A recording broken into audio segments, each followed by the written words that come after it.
Good evening. I'm wondering if the candidates could start making their way up to the stage. We're going to be starting in about 2 minutes and 20 seconds. So if you please work your way up to the front. Thank you.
We're going to be starting in 40 seconds, so please make your way up.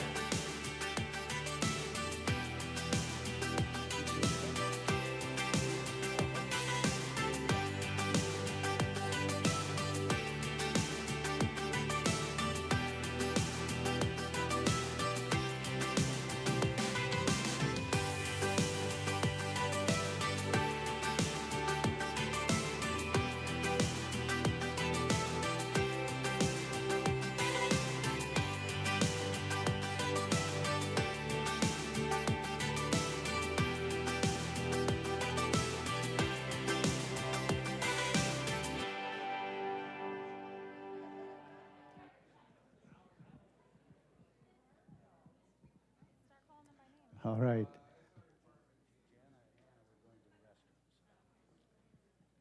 Give them. Okay. Is Ann right behind you? I am coming right behind. Okay.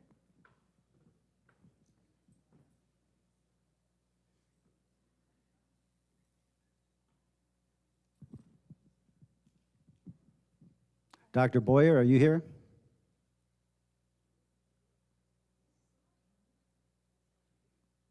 All right. Well, we're going to get started. I'd like to introduce Pastor Grant Thigpen. He's the senior pastor here at New Hope. He's going to lead us in prayer, and he has some remarks for us. Thank you.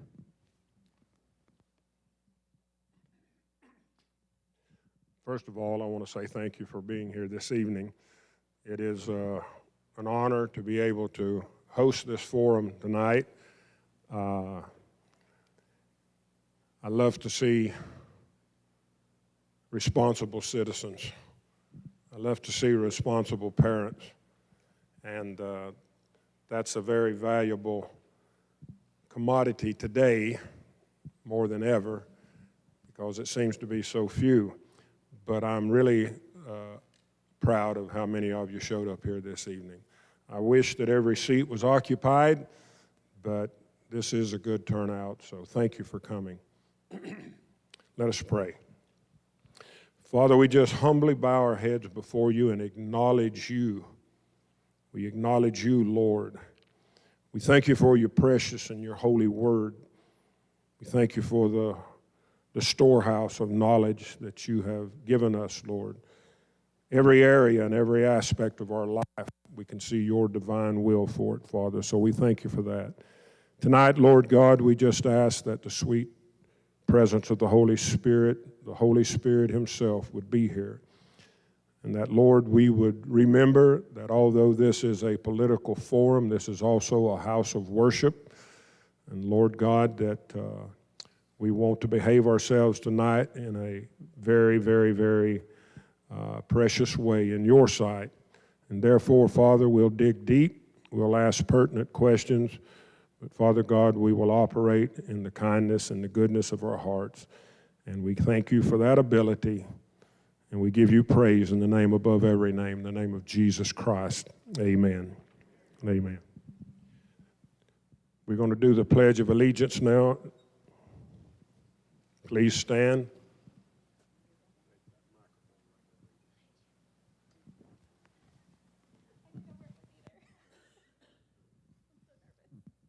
I pledge allegiance to the flag of the United States of America and to the republic for which it stands, one nation, under God, indivisible, with liberty and justice for all.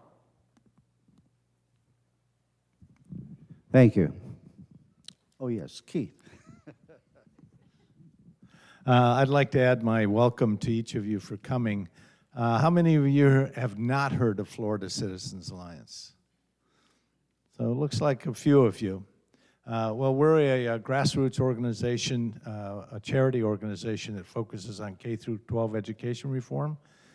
We work at the legislative level, the local level, and also we provide solutions. So that's our main focus. When you came in, you received you actually received three things. You received a 3x5 card, and if you have questions, you can fill that out. We ask you to do that in a yes or no format and give it to one of the students. They'll make sure it gets up to the moderators. When you came in, you got 2 questionnaires, and so just briefly, I'd like to explain the background behind each of those. The question that it looks like 25 issues questionnaire with a lot of vertical lines on it. We developed that to really help you as a voter vote informed. So those are issues that we think you as a voter ought to be informed of as you make your decision to support a candidate.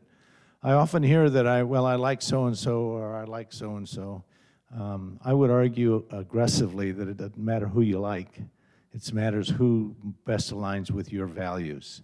So we developed that questionnaire on issues to help you hopefully get better informed. The other survey that's there is a survey that you fill out rather than a yes or no question. It's subjective, and it's a constitutional survey.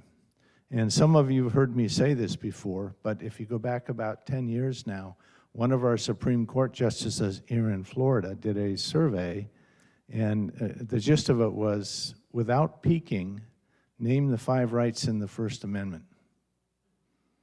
Only 2% of the voters in Florida can do that.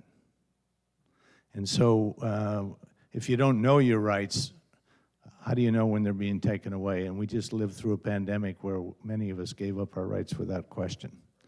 So the whole point of that constitutional survey is for you to revisit your Constitution. I'm a lot older than many of you, but it goes back. Many of us didn't when we left high school, or I don't think we got it in college. It just really haven't visited our Constitution. So the intent of it is to do so. So with that as an introduction, thank you all for coming. Enjoy getting to know these candidates, and I'm going to turn it over to our moderators now. Thank you, Keith. My name's Greg Harper, and as a matter of introduction, I'm on the board of directors of Action for Life, also co-founder of the Salt and Light Advisory Council. My wife and I moved down to Florida full-time in 2001. I'm a Christian, a constitutional conservative, I'm a veteran, I believe I'm a patriot, and I'm a concerned resident down here. I have 2 children and 4 grandchildren, and I'm concerned with their education, and I'm concerned that we're making good, productive citizens to carry on the legacy of the United States. With that, I'm going to turn this over to my co-moderator, Jamie Merritt.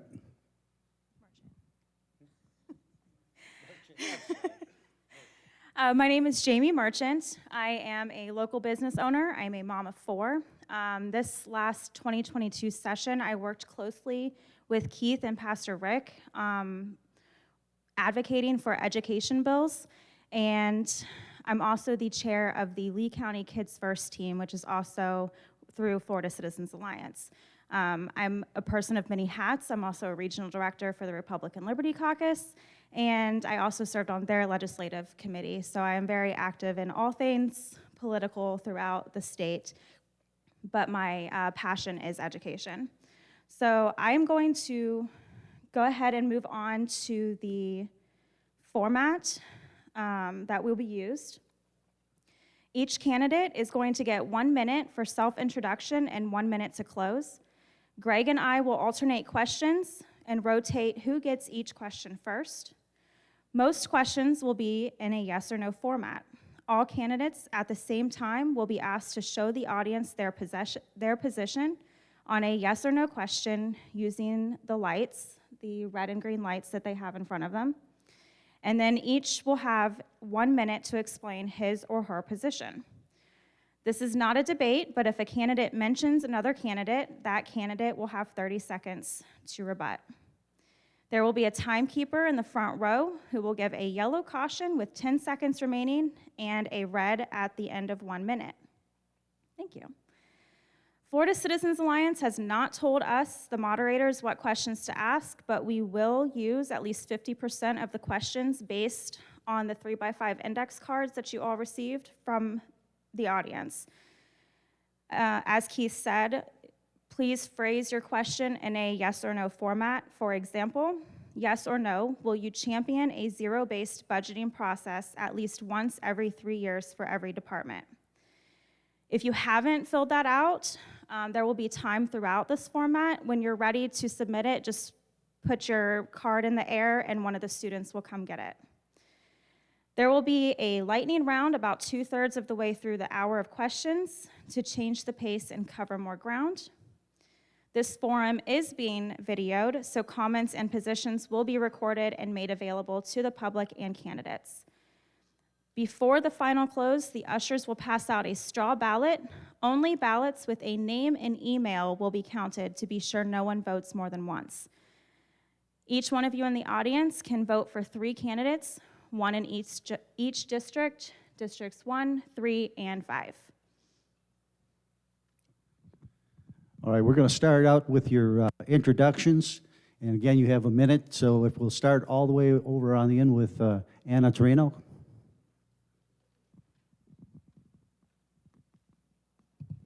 Hi, my name, my name is Anna Torino, and I'm running for District 5, the school board.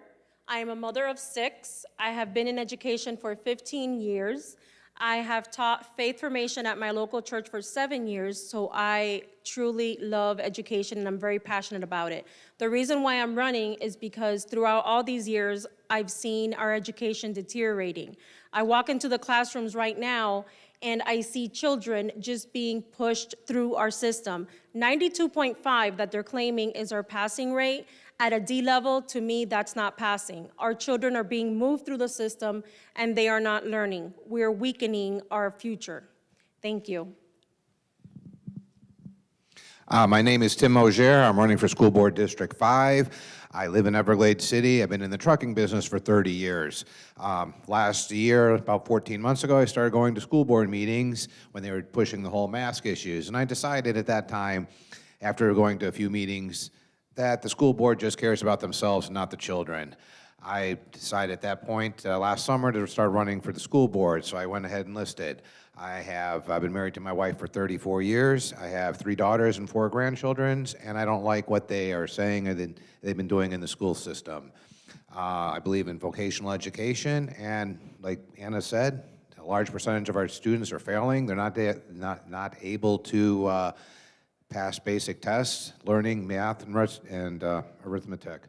I think we need to get back to a basic education, get the politics out of there, get all the inappropriate books out of the school system, which should have been done years ago. And so my first term, that's my goal, is to get that out, get the education system up, and take care of our children. Hi, and thank you for the opportunity. I'm Dr. Arthur Boyer. I've been an educator for about 20 years. working all over Southwest Florida, and I started my teaching career with Cali County Public School. And results, time, and conditions are calling for serious changes.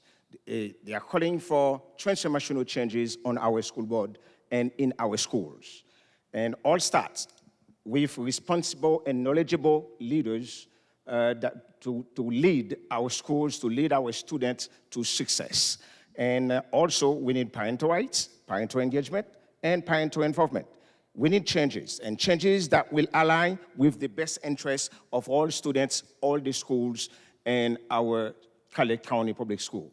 And it is sad that Cali County is actually the richest county of all the state of Florida. However, we have schools ranked among the worst schools in the state of Florida. It's time for a change. I'm Dr. Arthur Boyer. I'm running for District 5. Thank you.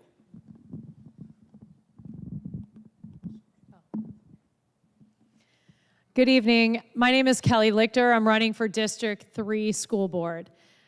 I am a wife, a mother of 2 school-age children. Over 10 years ago, my husband and I embarked on a journey to start a school for our children. It's named after my late father, Don Mason, called Mason Classical Academy. It is the #1 public school in Collier County. It's in the top 1% in the entire state of Florida, and I'm very proud of the accomplishments of this school. One thing I will say, not only do we start this school for our children, but we knew we had a duty to our country. And the founders of this country believed in an educated citizenry in order to keep this republic experiment alive and well. And so one thing I'm very proud of to share with many of you may not know, but every morning our students recite the Pledge of Allegiance, they recite the preamble to the Constitution, they are taught civics, starting in kindergarten and history. It's a beautiful school, very proud of it. I would love for more children in Collier County to have access to this kind of education. Thank you. Thank you. Thank you for coming out this evening. My name is Jana Greer, and I'm running for Collier County School Board District 3. I'm running as a wife and a mom of 6. I have 5 in the school district. We had a bonus child who is now graduated in the United States Marine Corps. The left has come on to our school system and it has changed the way our education system is. We need to stop that. It has been too long, and without change and a new board members, we will not be able to stop that. Our school system recently had the ELA grades come out, and unfortunately, from the 3rd grade standpoint, it's dismal. We cannot continue to have our 3rd graders be at a 50% failing rate. We have 14 schools that are at a failing rate right now in our system. This is unacceptable to me. As a mom of 6, I have been fighting for education for over 12 years. My oldest is a senior. We need change, and I want to be that change. Again, my name is Jana Greer, and I'm running for School Board District 3. Hello, my name is Jerry Rutherford.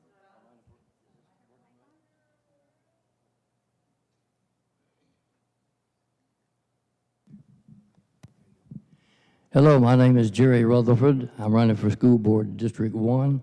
I have been your voice, hopefully a voice of reason, at the school board meetings for over 35 years, speaking over 300 times on your behalf.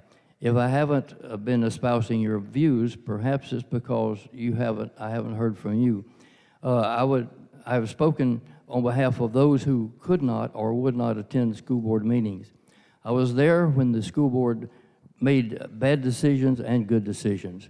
My voice for you was ignored many times because I was on the outside and didn't have a vote. And even when I brought 1,600 signed petitions, I was still ignored. I want your voice to be heard, so if you'll vote for me, I'll see that that's done. Thank you. Good evening. My name is Kimberly Boubier. I'm running in District 1. I'm a proud American conservative Christian mother. I have a beautiful 16-year-old daughter with Down syndrome, and I am a mama bear. Mama bears, by nature, are protective and devoted. They do not fight indiscriminately. They fight with purpose, using wisdom, discernment, and common sense. They confront with courage and are committed to the end. They are confident and competent. I will fight for all students in Collier County, but especially for the 38% of students that are failing English language arts and math. I will confront the $1.3 billion budget that 52% of your tax-paying dollars go to. I will protect students and parental rights, and I will restore the foundations of academic excellence to our classrooms. Vote for me, Kimberly Boubier, the best choice in District 1. Thank you. All right, thank you. The first question, this is not going to be yes or no. We're just going to have your comments on it. The recent school shooting in Uvalde, Texas, is a reminder of the potential danger faced by students, teachers, and school employees. There's a wide range of reasons offered up by different interest groups, everything from lack of mental health resources, violent video games, broken families, a disrespect for the sanctity of life. It's too easy for a troubled person to get a gun. There is insufficient security at the school, etc. Now, some of those things the school board doesn't have control of, but there are things that can be done to improve the security on campus. So I'd like you to give your thoughts of what steps should be taken immediately. And we'll start with Anna again.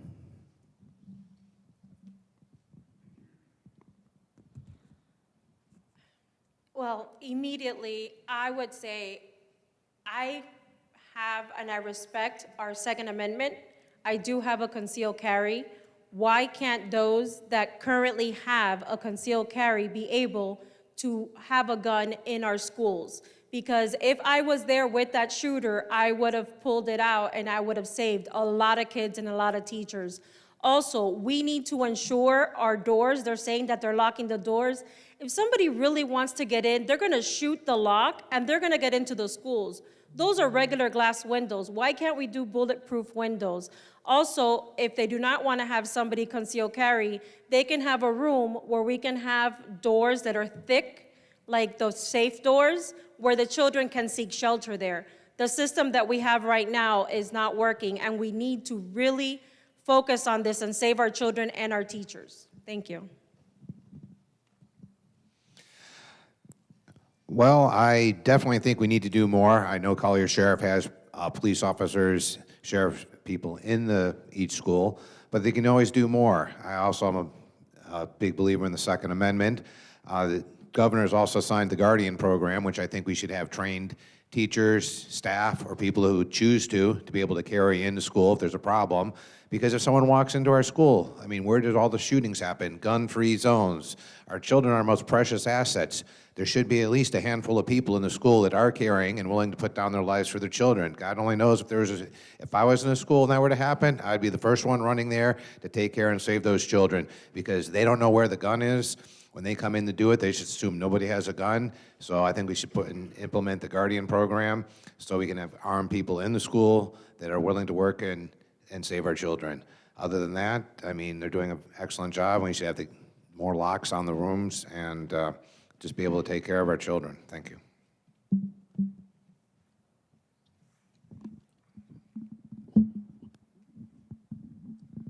From 1970 to the last school shooting, we have registered over 6,200 school shootings in the U.S. Our kids go to school to learn, to play, get ready for tomorrow, but not to die. And I hope one day we start politicizing that issue. I hope one day that we feel that we have to stand for those kids. We have to stand for our schools. This is America. This is America. And there is no reason for our kids, our students, to be just exposed to those situations at any time and whenever somebody wants to. And then the worst part about it is, you see, every time something like that happens, the media and all politicians, they turn it into a political charade and nothing happened. It's time to save, it's time to stand, serve, and protect our kids just like we are protecting our elected officials. all great points by the other candidates. I do want to point out something, and yes, I am a strong believer in the Second Amendment. To the point of gun-free zones at the schools, that's an issue. When you look at politicians, our president, celebrities, they're all protected by what? Guns and security. Unfortunately, our kids are exposed. Now, I am grateful for our local law enforcement here in Collier County because they have assigned deputies to the schools, and I think that is a fantastic extra layer of security, but there's always more that can be done. And I'm gonna share, just on a personal perspective with the school Mason, there is not a fence around that property, and just trying to get a fence through the city of Naples has been an ordeal. It shouldn't be that difficult to protect our kids, but I'm just throwing that out there because you get politics in the way and personal agendas, and unfortunately, the kids become at risk, but thank you. We've lost the value of life, right? We have school shootings because people don't value someone else's life, and that's a tragedy. Currently, within Collier County Public Schools, there are armed deputies that come through and are assigned at each school every day. There is somebody there that does possess a gun. That is a plus. But what I've also been looking at is other ways, if somebody did get past and say that deputy was on the other side of campus, or how are other ways that we can secure each individual classroom?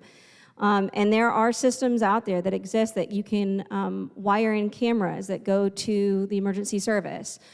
Having a call box right in each and every classroom so they can, if there's an emergency, it automatically turns that call box on because they've hit a panic button. So all these things, this actually is in place in a school already. These things are additional methods that we could look into putting into our schools. I would like to see more. I know we have great secure doors in the deputies, but I would like to see more done so that there are methods just in case something slips by. Thank you. For school safety, I believe that teachers who desire should purchase a weapon, take a training course, be paid for their services, have location devices so that when something occurs that the guard can pinpoint where they are and come to their rescue. I saw an illustration, my wife and I, the other day, of there are certain chairs in schools that you can take and run it across the lock on the latch on the door, and you can't get that door open. So that would be one solution to think of if you don't have anything else. But I support women and men having weapons. Our right should never be taken away. That's the only protection we have about protecting ourselves from thieves, robbers, or the government.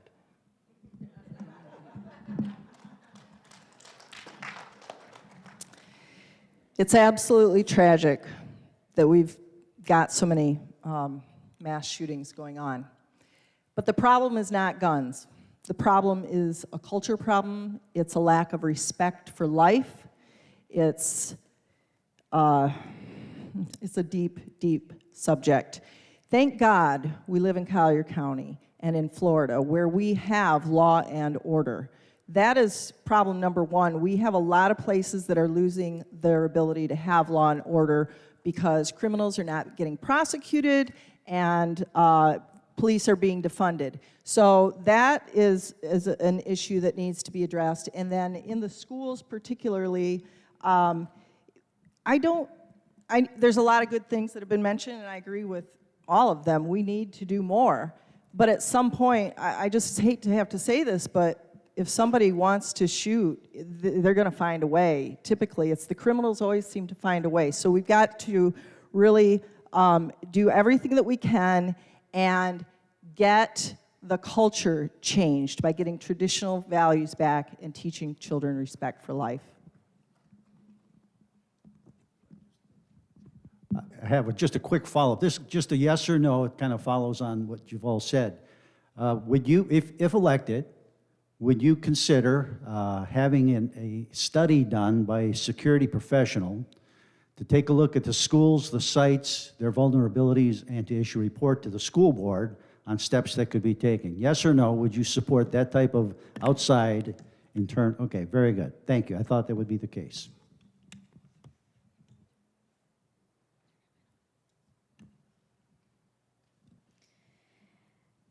Government financial accounting is different from commercial for-profit entities. How do you plan to prepare yourself so that you can fulfill your fiduciary responsibilities relative to budget and expenditures? We will start with District 1, Kim. Government financial accounting is different from commercial for-profit entities. How do you plan to prepare yourself so that you can fulfill your fiduciary responsibilities relative to budget and expenditures? Well, I am already getting enrolled in things like the Heritage Foundation that does budget training so that I understand all of the various ins and outs of the budget. And I do believe that also they send us to trainings when we become school board members. If we're not already familiar, they send us through trainings as well. So obviously, I will be attending all of those types of things. And I'm already spending a lot of time learning about budgets now and paying attention to the consent agendas each month and scouring that budget constantly. So, and then also, this may apply, we have to file with the Commission of Ethics. As a school board, anybody that runs has to file with the Commission of Ethics to report our financial situation as well. I was 20 years in life insurance, and I was a staff manager and had to watch over the men bringing in the money and how they took care of it, because some of them would not bring it all in like they should. Anyway, I'm also a contractor, which means I have to keep a budget. I would get in there and take apart the budget one piece at a time, see where we could save money, where we could cut out things that were not necessary. So I believe that I have at least the chance and the ability to work on budgets of that sort. In preparing for working on the budget with a $1.3 billion budget that we currently have, I've been taking some classes from Heritage Institute, trying to learn and dive into all the aspects. One thing that I see that needs to be done from a budget is going to zero-based. If we start at zero and are actually efficiently spending, then we can each year know where we're going. Right now, we don't actually have a zero-based budget, so that would be something I would want to address, as well as really looking at an efficiency audit to get into that budget. Where are we spending, and are we efficient in what we are spending? I think that we are top-heavy in administrative costs, so we really need to see how our dollars are going to the school, the students, the class, supporting teachers, teacher retention. All of these areas need to be addressed, and efficiency audit would be part of that. Thank you. For those of you who don't know, I actually served on the Collier County School Board from 2014 to 2018 in the voting minority. I did not vote for a single tax increase, by the way. But when it came to the budget presentations, it was just another dog and pony show. Those need to end once we get a new board majority on there, because that really isn't helpful to us as a board, or if we're representing the taxpayers and being good stewards of your taxpayer dollars, that's inefficient way to do things. You know, just from my experience, you know, managing a school, and not managing, but overseeing a budget of a charter school where you get significantly less tax dollars, but yet we're producing far better results. I know how to spend the money efficiently, but it goes to the classrooms. One thing I can tell you, my previous experience, there was one consent agenda, and this was just one of many, that had $46 million of expenditures in the consent, which meant the board never discussed those expenditures, not one discussion. Anyway, that needs to change. Thank you.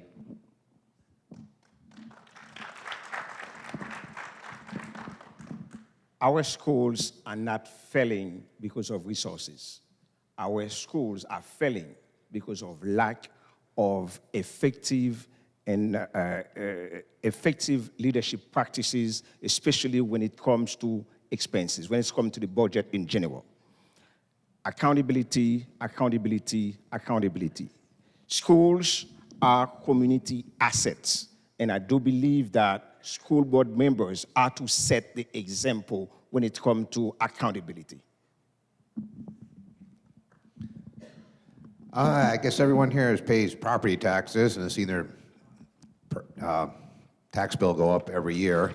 And like Kelly was saying, they operate on probably about a little over $8,000 a year, and the Collier Public Schools are operating on about $24,000 a year. Why aren't we producing what we're going to get? I'm going to be the worst nightmare because I'm going to be asking a lot of questions because there's a lot of people that don't know these questions. So I'm going to be going through every line, talking to every person to find out why they're spending the money. On the last budget round, I was going through the consent agenda, and all it does is just give numbers. I mean, $7 million to paint this school, almost $300,000 for fences here. It just does not make any sense. I've been a contractor. I've been in the trucking business for 30 years, and it just seems like they're spending unnecessary money on unnecessary things. So we got to go through each line, look at each thing, and find out why they're spending so much money. And they seem to get it, and they keep spending it. Typical government. We have to end that today.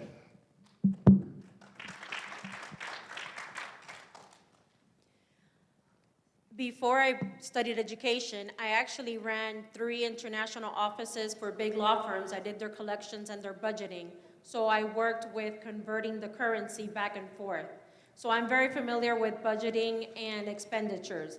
And I will tell you, our budget in our school system is not being spent efficiently. Like Tim stated, I was at the last meeting and they were stating about painting a school. I visit that school and that school does not need painting. Why aren't the school board members getting out there and visiting these schools and rectifying that, yes, we need to spend money on them, or no, we don't? They are not doing the due diligence. They are just approving expenditures without even watching the money and seeing where it really needs to be spent. Thank you.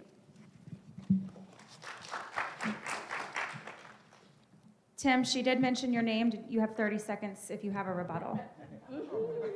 If I agreed with it. I know. I'm making sure the rules are clear. Well, I don't want thank you, anybody Anna. yelling at me that I didn't, just.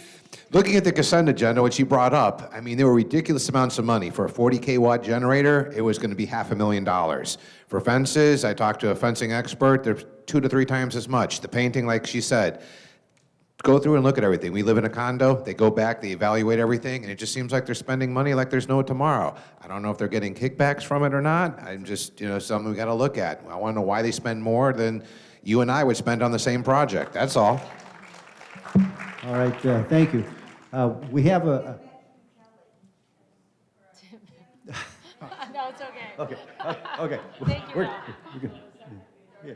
All right, so I'll take, what does they say, take back my time, or kind of, so here's a question from the audience, has to do with the teachers union, and we've prepared one, so I'll use ours. I think it gets the same answer.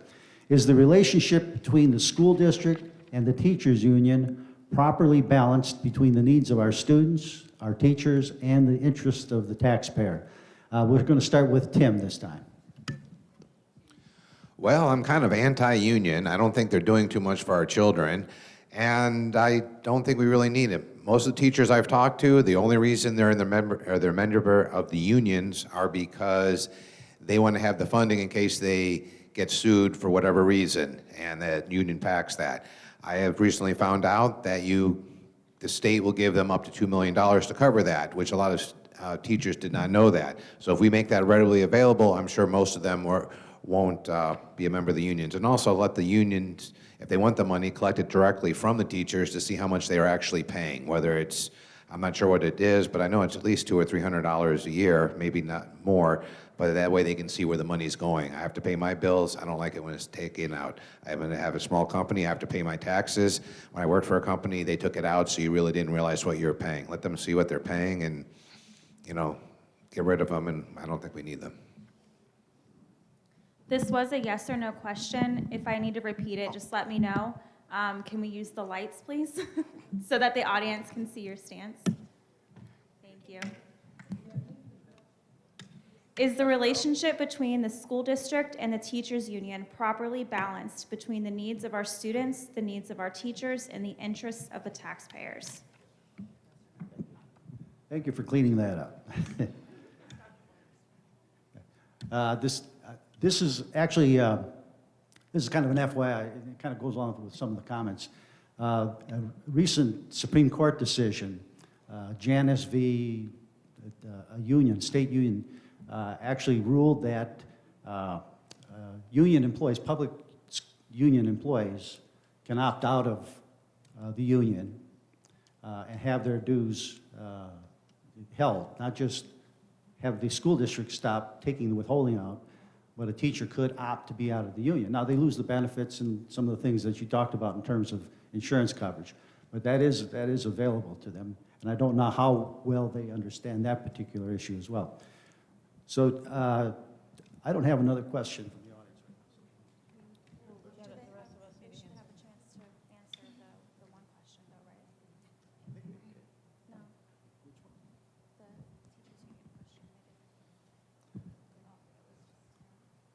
Oh, I'm sorry. They got their lights on. Okay. Dr. Boyer, what do you have to say about the issue of the union relationship with the schools and parents and teachers? Well, I think it's time that our school board stop acting like a political club or an interest group and focus on the best interests, the success of our students. And they need to understand that they are in charge. They are in charge, and the decisions can impact our community for the next 20, 25, 50 years. So I hope that they do their job. And our school board need to start, like I said earlier, stop being a political club and stop being an interest group and focus on what they have to do, which is serving the best interests of our students at all costs. Well, you'll see this election cycle, the teacher union will be heavily funding the incumbents who didn't show up tonight to speak to you guys. One thing I will share with all of you is when I was on the school board, I raised this concern about the teacher union because they were putting political flyers into the mailboxes of all the teachers in the district. And I'm sorry, but those mailboxes are paid for the taxpayers. And if the teacher union wanted to mail those out, they should pay for the postage versus getting a freebie into our school's mailboxes. Unfortunately, John Fishbane, the school board attorney, or actually Patton's attorney, his legal analysis said that they could do that. Another thing I brought up, and this was to, I'm not going to name the candidates so he doesn't have to talk, but it's true. The state approved $2 million liability coverage for all teachers, and I said, we need to get this out to all the teachers so they're aware. They would not allow us to do it. Why? Because the teacher union's in their back pocket. Thanks.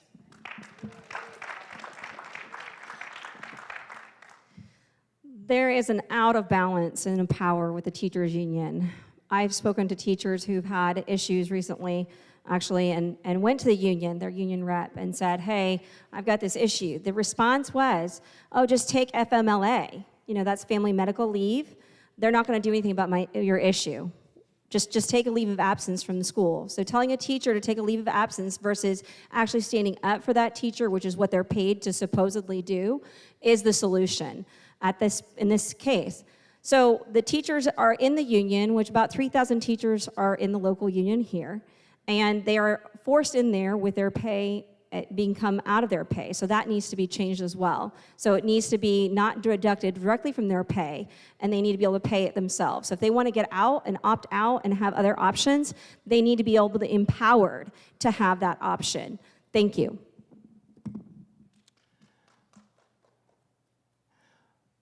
I recently read the NEA agenda, and this would be the same probably locally, and they had 27 items on their agenda. 26 of them was asking for more government money. I think Ronald Reagan said it right when he said that the government or budgets like this are like a new baby, a voracious appetite on the top end and no controls on the bottom end.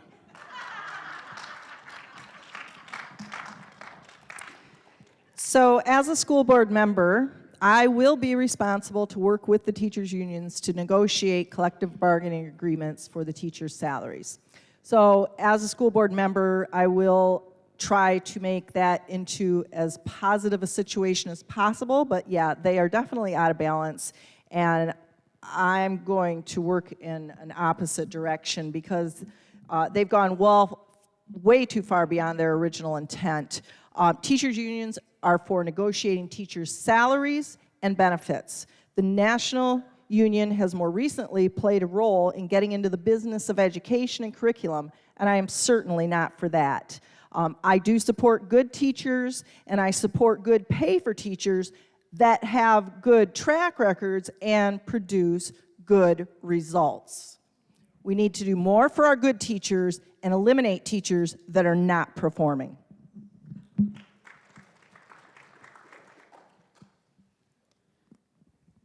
Last but not least, I do not support unions. They are not what they have up north. The union here is actually just collecting money so that they can donate to political parties and also fund their agendas.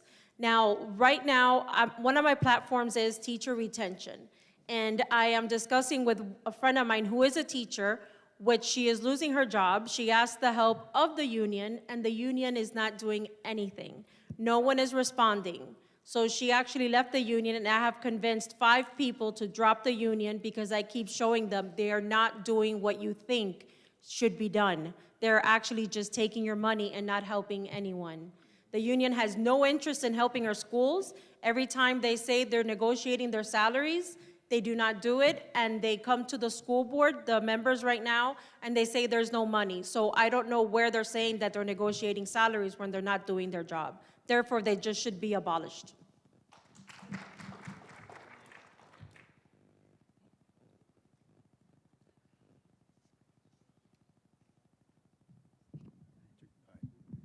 Turn your lights off, please. I have a question from the audience that I'd like to ask.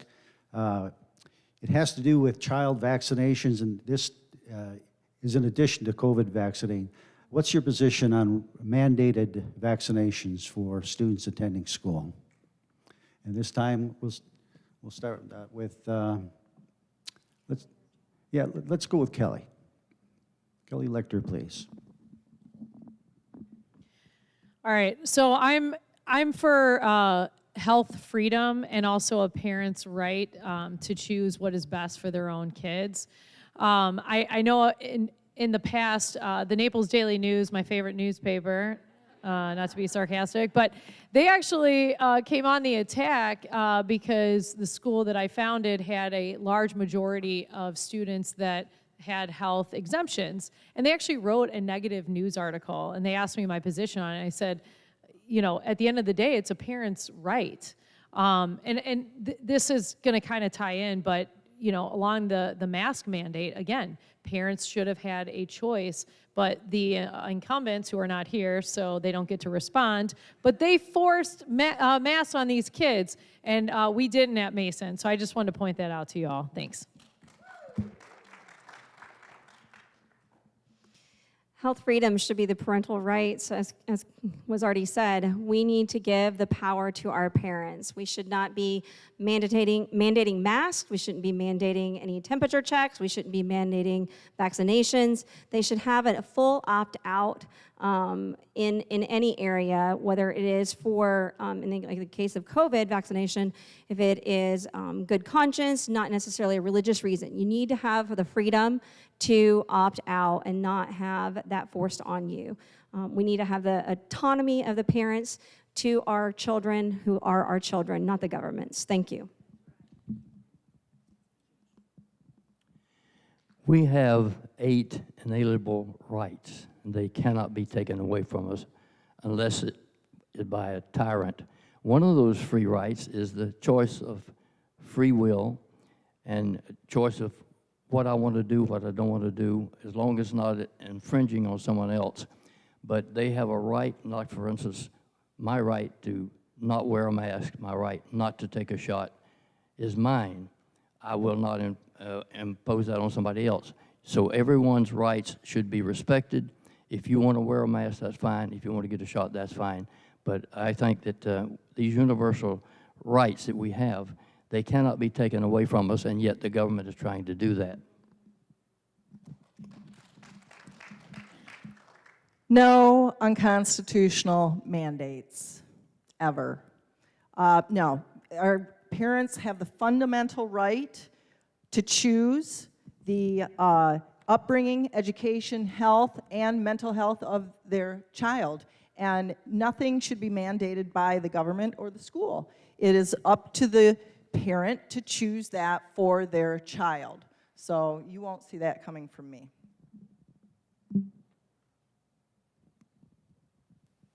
No, I do not believe the school has any right to mandate any shots for any child. That is the parent's decision. You are the one that had your child, therefore you're the one that decides what your child needs and what their fundamental upbringing is. So I do not agree with any type of shots that are mandated by the schools or by the government. That's an easy question to answer. I'm assuming all of you have been to the grocery store lately. Well, if you go back 100 years ago, 90% of what's in the grocery stores was not in there that's in there now. So, and also since then, 90% of the health issues have come from what's in the grocery store right now. So if we get back to eating healthier, we're not going to have these issues. And we didn't have the vaccinations and everything that they had 100 years ago, and people had a lot healthier lifestyle. So I wouldn't push any of that stuff. Let's get back to basic foods, fruits, and vegetables, and let our immune system take care of ourselves.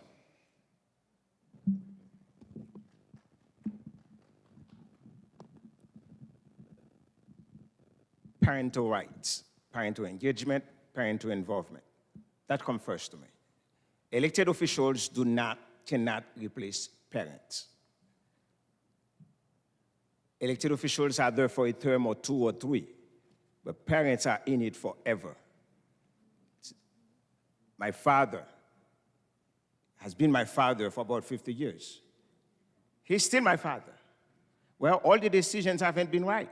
However, I am the person that I am because my mom and my dad had the opportunity to say yes or to say no, to work with the schools, work with everything to ensure that everything is okay. So I do not believe that elected officials have that responsibility. So parents and the doctors, they should have that power to decide. That's where I stand.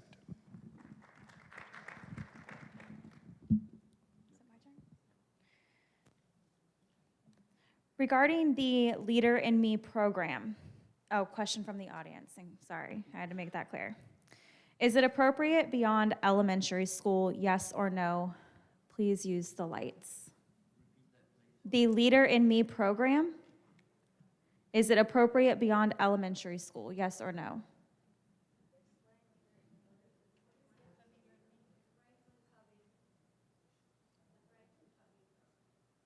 The Franklin Covey program?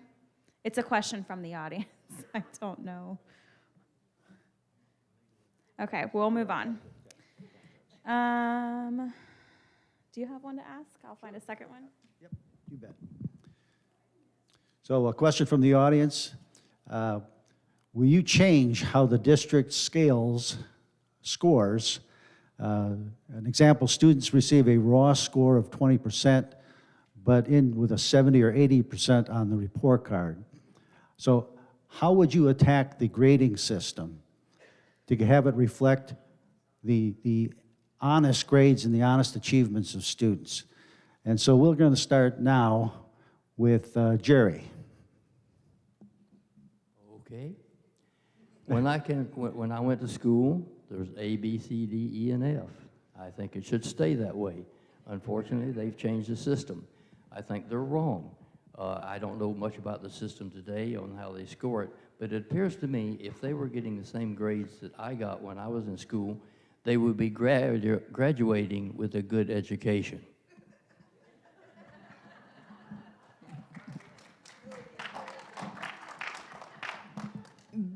basically, the scoring system is a lot like a sliding scale they used to use when I was in school. Occasionally, a teacher might give a test score based on a sliding scale. So they accumulated everybody's score in the classroom, and if they took the lowest score, and that's where they started.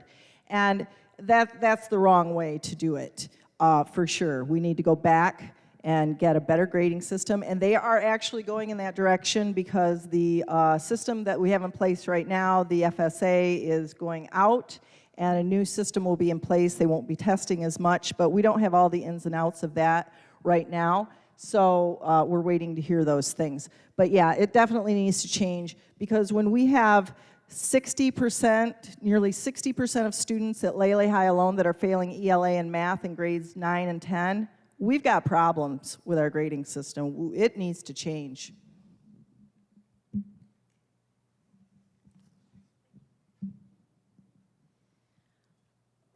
When I first started education, we started with this curve, and this curve is bending a lot more right now. So education this is what I was saying, back in '07, when the FCAT started, this is when we started to deteriorate because teachers were no longer teaching. They were training for test taking. They were forgetting about science. They were forgetting about social studies. It was just math and reading. Why? Because they're pressured for the merit-based salary. We do have 2 salary schedules right now in Collier County, and the teachers are trying to make more money, but at what cost? At our children passing. And they are, I can tell you, because my friends that are teachers tell me, Anna, we can't fail them. We have to give them a D if they're failing. That is not education. This is why we're failing our students. We need to change it. We need to revert back to before the FCAT times and teach our children arithmetic, reading, writing, and grammar. Thank you. I'm kind of old school. I like to see a 90 as an A, 80 as a B, and work our way down from there.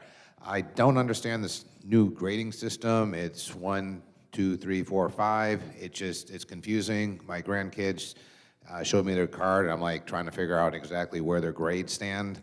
We need to go back to the old school system, A, B, C, D, like Jerry was saying, and put that back in. You want a doctor to know 100% of what he's doing, not graded on a scale. I don't want my wife being worked on by a doctor. Oh, he got this point, but I want him to know 100% of what he's doing before he does the surgery for anyone that I love. Keith, can I ask a question real quick?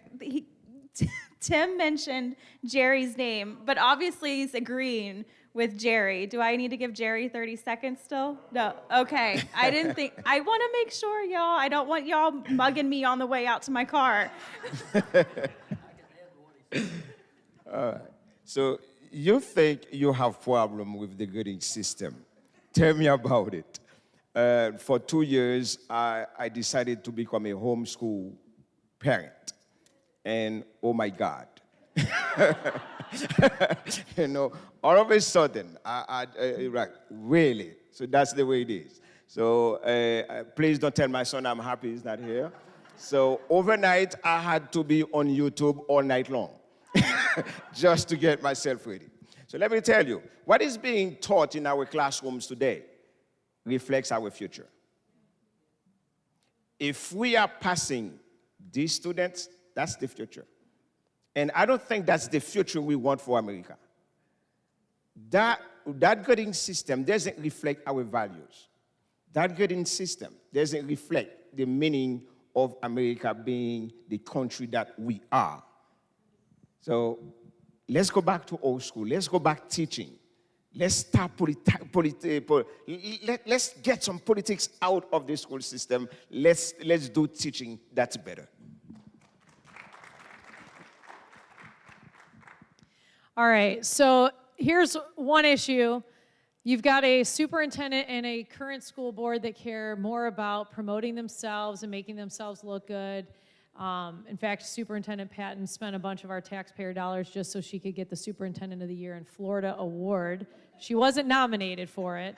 But anyway, I'm going to bring up why the grading system is flawed, because we're not actually educating students. And I share this book called Why Knowledge Matters by E.D. Hirsch, and I recommend all of you to look it up. But it's a fantastic book. But E.D. Hirsch talks about why knowledge matters and why we have to teach the core knowledge subject matter of art, music, literature, history, geography, instead of having kids sitting behind computers taking mind-numbing tests on the computer with headsets on. That's not education. We have to get back to an education that really impacts the hearts, minds, and souls of our kids. And I think we can do that, but we need the right leadership. Thank you.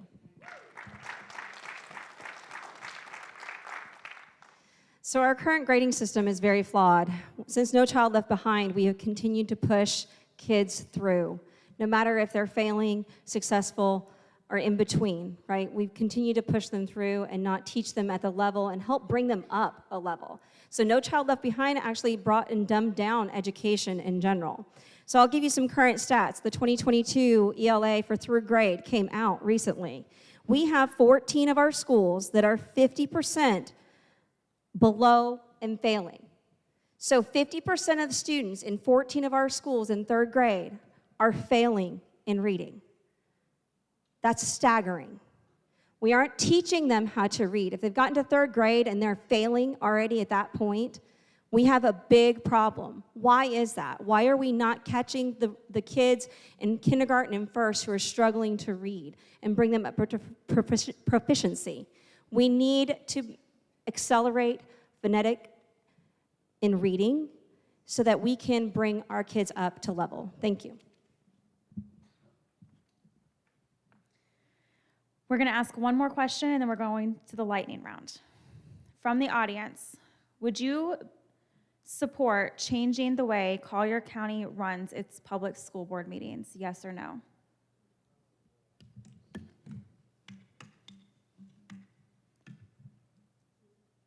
Dr. Boyer, we'll start with you.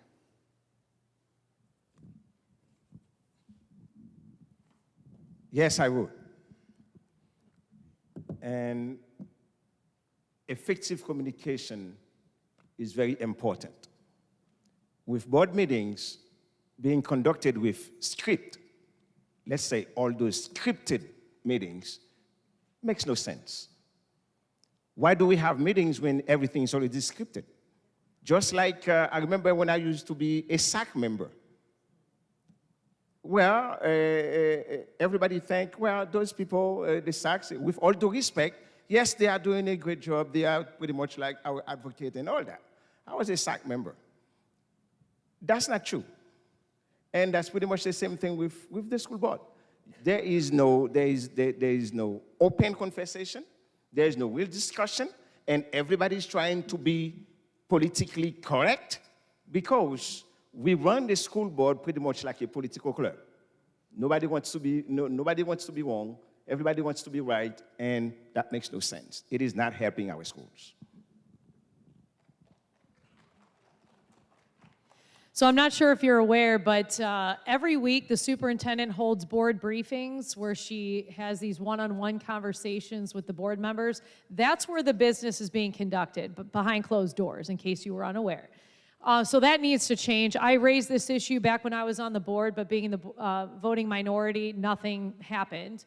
The other thing is, I don't think you're aware, did you know the elected board members cannot put items on the agenda unless the board majority agrees? I mean, that has to change. To his point about the scripted meetings, that's a fact. I saw it with my own eyes. They read the scripts that are prepared for them. They never gave me scripts because they know I wouldn't read from it. So, anyway, to that point, though, we really do need to change the way things are being done. The dog and pony shows need to go. I really think it needs to be a complete overhaul of the school board meetings and system and actually have a real discussion in the open, not these backdoor dealings. Thank you.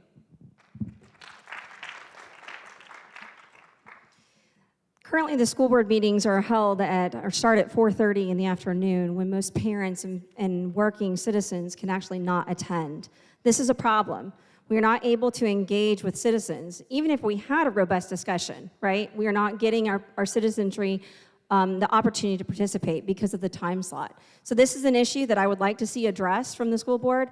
Meetings with the superintendent. We do have meetings with the superintendent, and those are great times to have discussion, but it shouldn't be eliminating, it shouldn't be a back door to not having a discussion with your other board members and having that meeting and conversation with how are we going to move forward, what can we do better, all of that in the sunshine. That needs to be changed as well. But part of that is just being willing to have those discussions. And if you have those discussions and you take this long agenda, it's going to be several hours. So I appreciate the opportunity to come and have the citizens participate, give the opportunity to parents, whether it's dial in, change the time, whatever it might be, but then change the format so we can actually discuss. Thank you.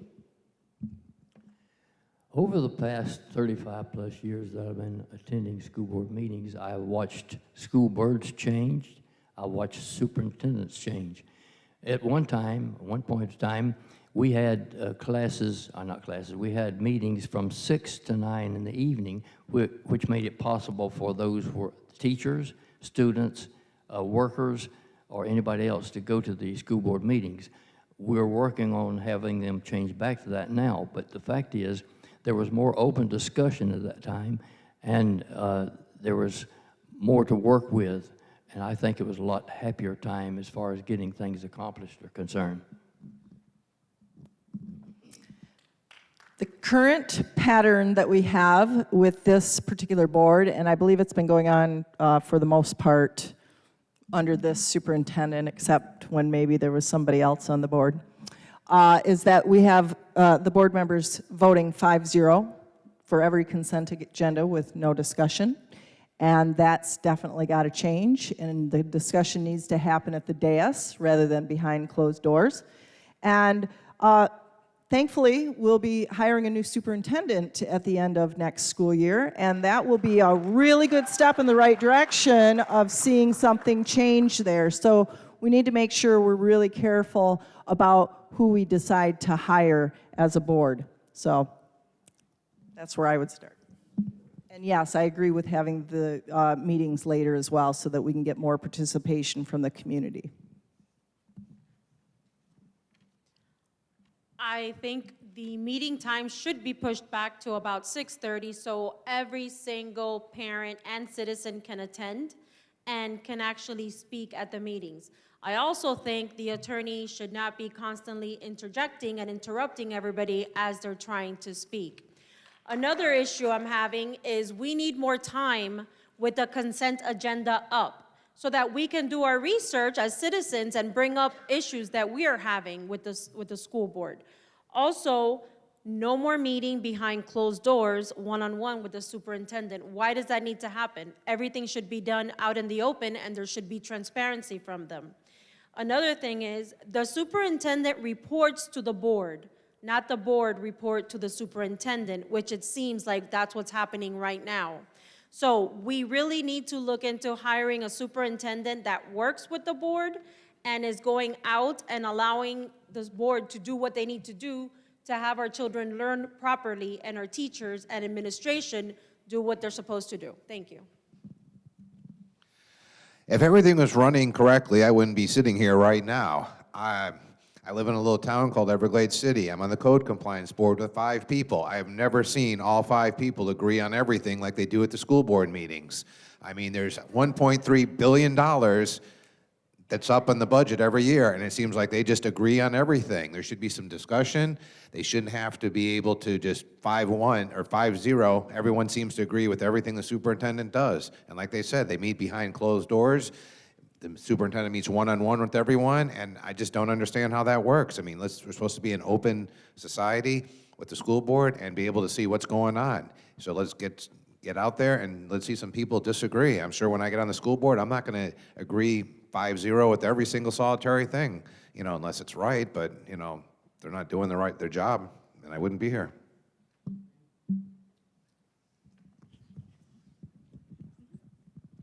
Okay, lights off, please. We're going to go to the lightning round. I'm going to mix in some audience questions with some that we prepared. The first one, would you support an anonymous whistleblower program for teachers and administrators that reports outside of the current CCPS process? Yes or no?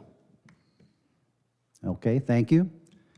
Would you support a change in policy that results in union members paying their union dues directly to the union rather than requiring the school district to administer payroll deduction process? Yes. Okay, unanimous.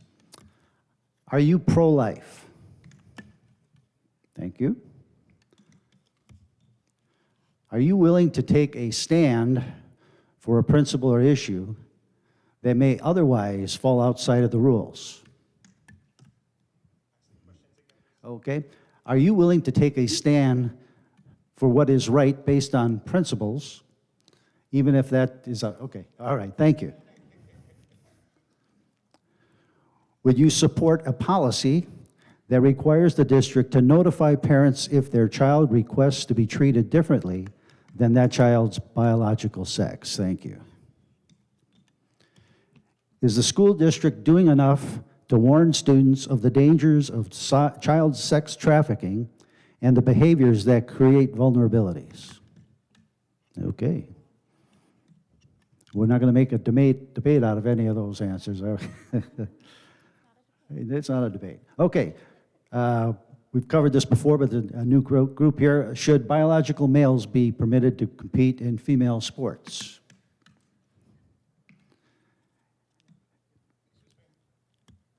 Should biological males be able to permitted to compete in female sports? Okay, I thought so, doctor.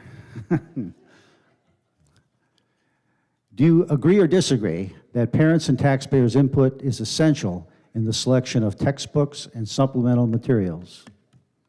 Okay, now, just going to go off. I'm going to ask you to comment on this.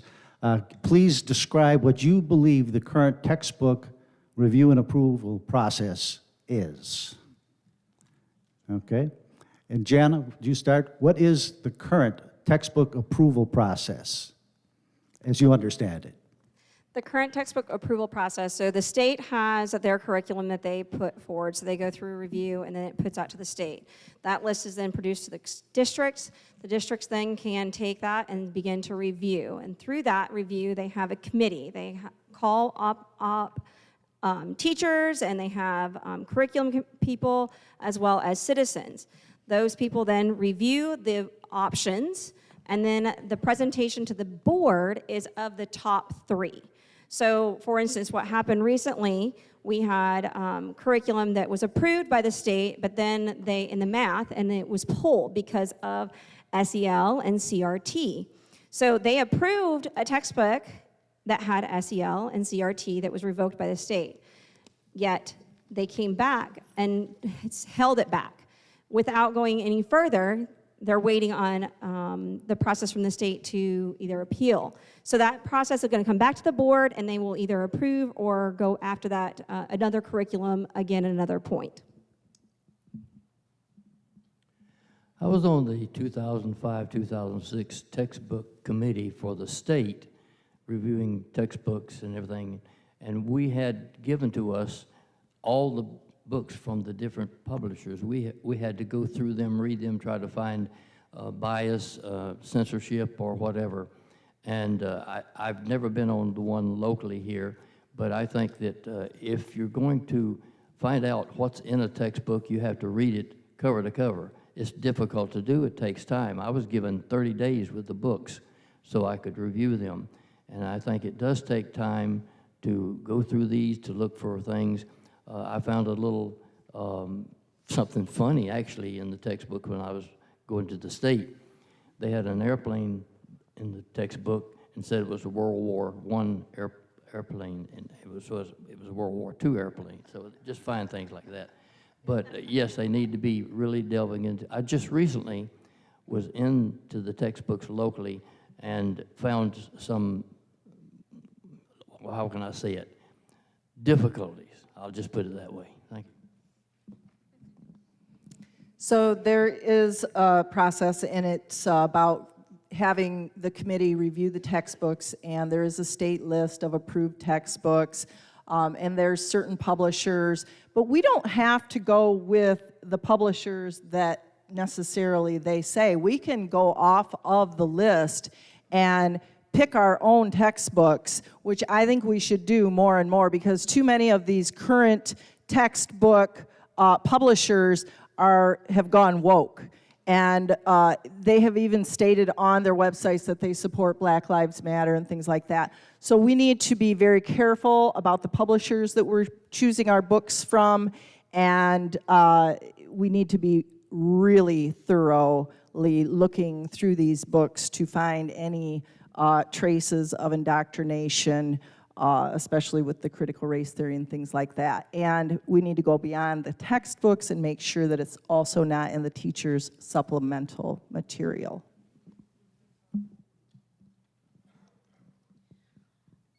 There is an approval process on paper, but obviously it's not working when they had to pull back all the books and the publisher had to work on it to fix all the SEL that was inside these books.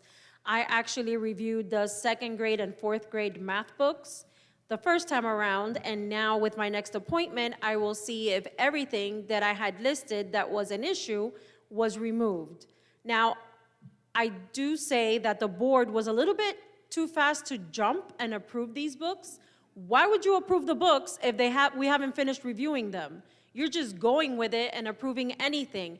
Now, we also have to check in, why do we keep changing our books every 3 years? This is added stress on our teachers and retraining for all of them. It is a constant issue.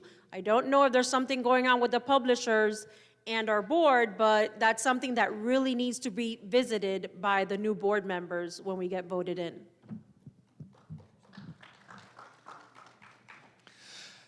Exactly. I think that they flipped the books a little bit too fast. I mean, history really doesn't change unless they want to make it change, which it seems like they've been doing a lot lately.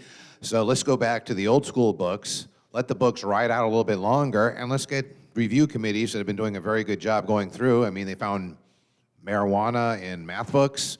I mean, why are you bringing up illegal substances in math books? I mean, we need a good group to go through everything, keep the books around a little bit longer, and every 2-3 years, stop switching the books. Just keep it going and let it go, and let's get back to the basic classical education.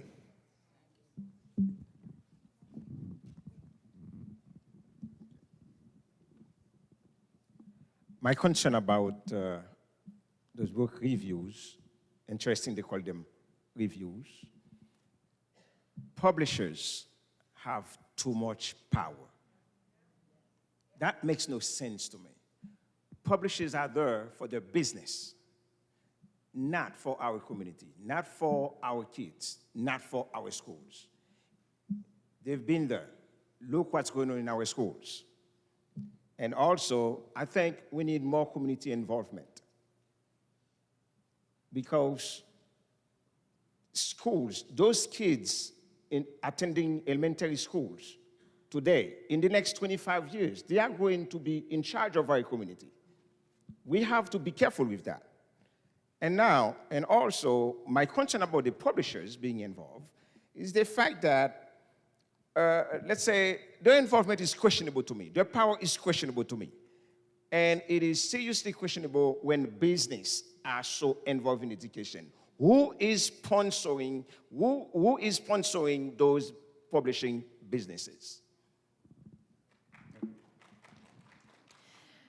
He just brought up a great point that reminded me of the Marco Island nice event they had for a publisher put on for the superintendent and her pals here in town several years back, if you don't remember that one. That hasn't happened since. I do want to point out something, because this was really interesting when I was on the school board. They were approving a math textbook that I did a little bit of research, not a lot, but I found that the LA City Public School District, which is a massive district, had purchased these books, had them for about 5 years, and it was such a disaster, they got rid of the books. So when a staff member's up there at the board meeting, I asked, what districts or schools did you look to see that had success with this curriculum? Do you know what the answer was? They didn't look at any. And I thought, that is the most insane thing. I mean, I have to bring up Mason again, but we modeled after successful schools that were doing things well, and we took what those great things were and copied that because it works. How do you spend that much taxpayer dollar on textbooks that was a disaster in LA City schools. Insanity.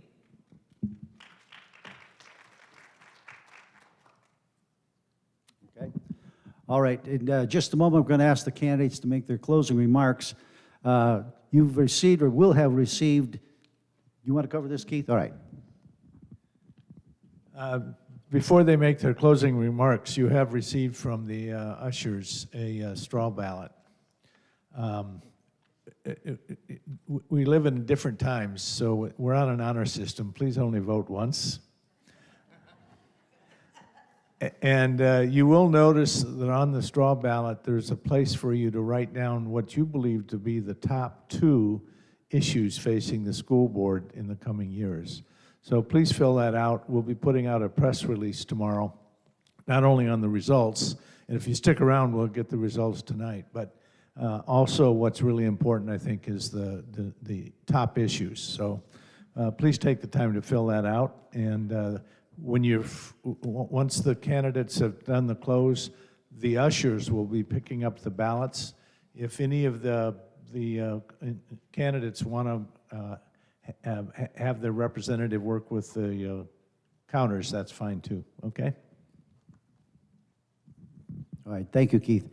With that, we're going to have our closing remarks, and this time we're going to start on this side with candidate Boyer.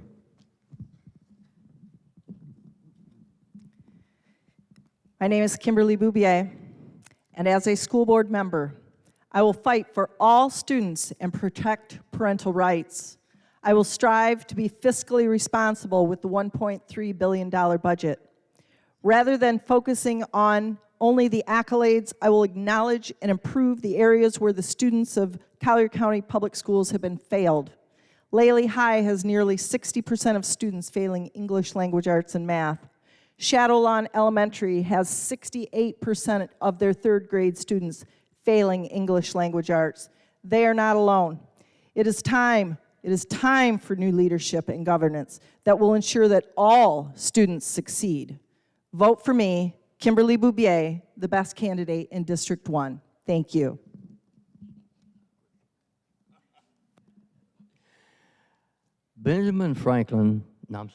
Abraham Lincoln said, "The philosophy of the classroom in one generation will be the philosophy of the government in the next generation," and that's exactly what we've got, unfortunately.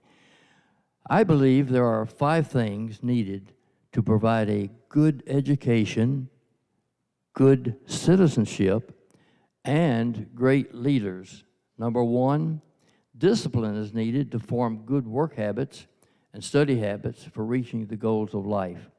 Number 2, textbooks that are free from bias, censorship, and rewritten history. I could tell you a story about that. There has been bias, censorship, and everything else. Number 3, morals and virtues are necessary to build strong character, good citizens, and great leaders. Number 4, a good understanding of our founding documents, our form of government. And number 5, having respect for yourself, others, property, and authority. Vote for me, District 1, Jerry Rutherford. Thank you. Thank you again for coming this evening. My name is Jana Greer. I'm an American First constitutional conservative. I'm a mom of 6. I'm running for your school board District 3 seat because I believe I'm the best choice. We need change. We need Americans' values back in America's classrooms, which are rooted in Christianity. We need to champion parental rights and the rights of the parents. We do not parent or co-parent your children. You have the total control. We need to bring back common sense in education and back into the basics of teaching, reading, writing, and arithmetic, but also teaching students the skill sets of success. We need to teach them to go out into life and be successful. I want you to vote for me because I am the best choice for your Collier County School Board District 3. Thank you. Thank you, Florida Citizens Alliance, New Hope Church. Thank you very much for hosting and all of you for being here tonight. Again, my name is Kelly Lichter. I'm running for District 3. I did not run for re-election after my term ended in 2018. I didn't think it could get this bad, but it has. And I can't sit on the sidelines, so here I am getting into this all over again. But it's because I believe I am a principled leader. I'm not a politician. If you want more of the same status quo, incompetent bureaucracy, you can vote for the incumbents. But if you want a courageous, committed, credible leader to move this district forward in a positive direction for the future of our country, I mean, we have great leadership here in the state of Florida with Governor DeSantis, this bold leadership that is needed. We can't sit back. We've got to get in this election on August 23rd, and we have to vote in all 3 new school board members. Vote for Kelly Lichter on August 23rd. Thank you. I thank you for the opportunity, and thank you, New Hope. It's been a while since I wanted to come here. Look what takes me here. If you are currently serving on the board, understand that you are responsible for what's going on right now. Understand that you are responsible for our schools, our failing schools, our failing students. I do think many of us running who are serving actually shouldn't be running. They should be out there apologizing to the community for those failing leadership policies. Those issues, time, and conditions are calling for change. This coming election gives us the opportunity to choose effective leaders who are ready to serve, protect, and seek the best interests of Cali County. I champion learner-driven teaching system. I champion policies that will ally with the greater good of Cali County. I'm Dr. Arthur Boyer, ready to serve to represent District 5 on Cali County School Board. Thank you. My name is Tim Mosier. I'm running for school board. I spent 30 years in the trucking business. I've delivered everything. Now I'm going to deliver a quality education. When I'm elected, you will get a public school that runs like a well-oiled charter school. I want to go back to classical education, vocational education, go back to basic skills. I mean, it can't be this hard to run. If the school was running well, you wouldn't see me here right now. I mean, it's a $1.3 billion budget. They're spending way too much of our money. Every year they get more and more money. I want to know where it goes. It just does not make sense. I'm common sense. I'm keep it simple, stupid, and that's how we need to run the school systems, look at it, teach a classical education, and let the parents get involved. I mean, they're our children, not the schools. We need to teach them what to learn, not how to learn. And if we get back to that, I think we'll have a very good education system. Thank you. My name is Tim Mosier, and I need your vote on August 23rd to be elected, to get this over with. Thank you. My name is Anna Torino, and I have been through many trials and tribulations, but God finally said, okay, this is what you're doing. I have been through many things, but it has made me the strong person that I am today. I have been the voice for children that have not been able to speak and their parents. I am still working with a few parents that have had injustices done to them by the school board, and I am representing them in this coming meeting, school board meeting.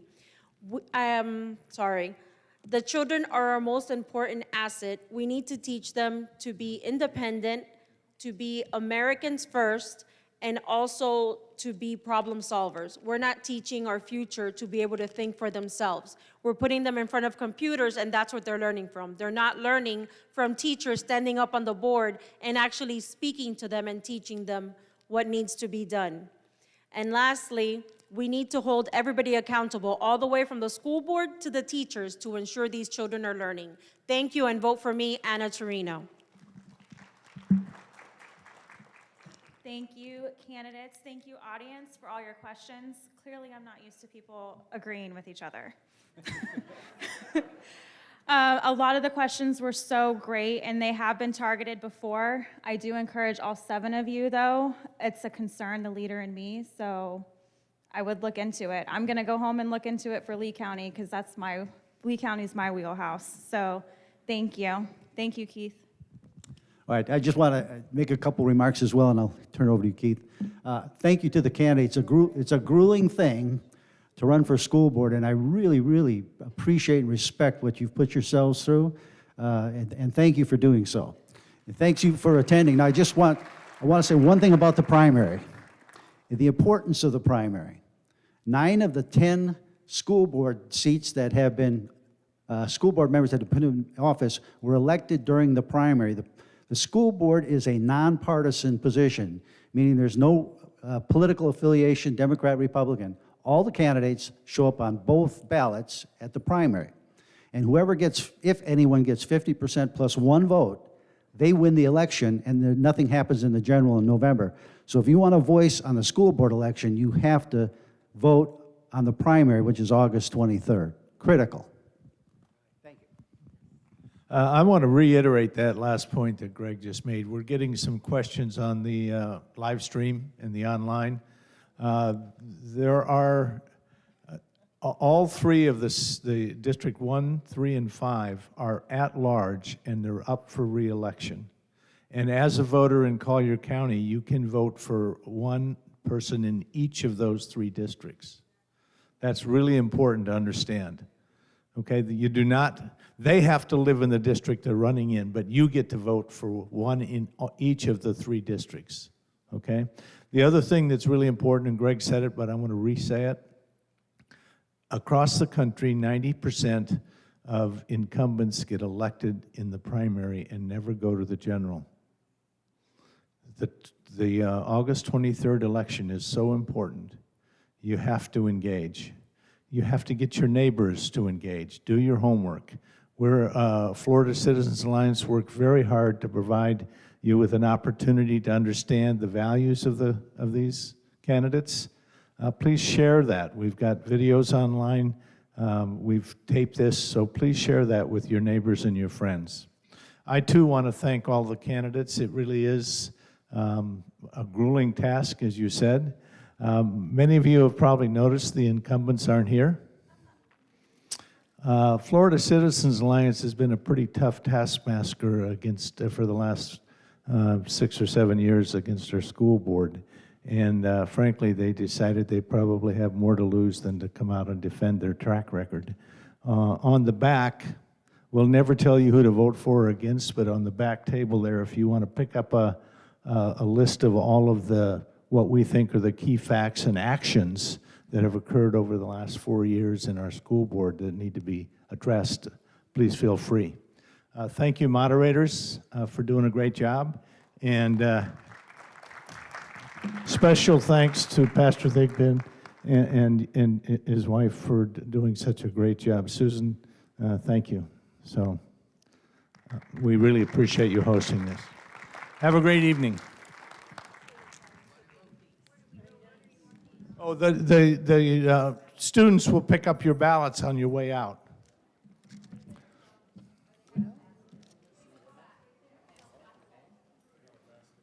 Right.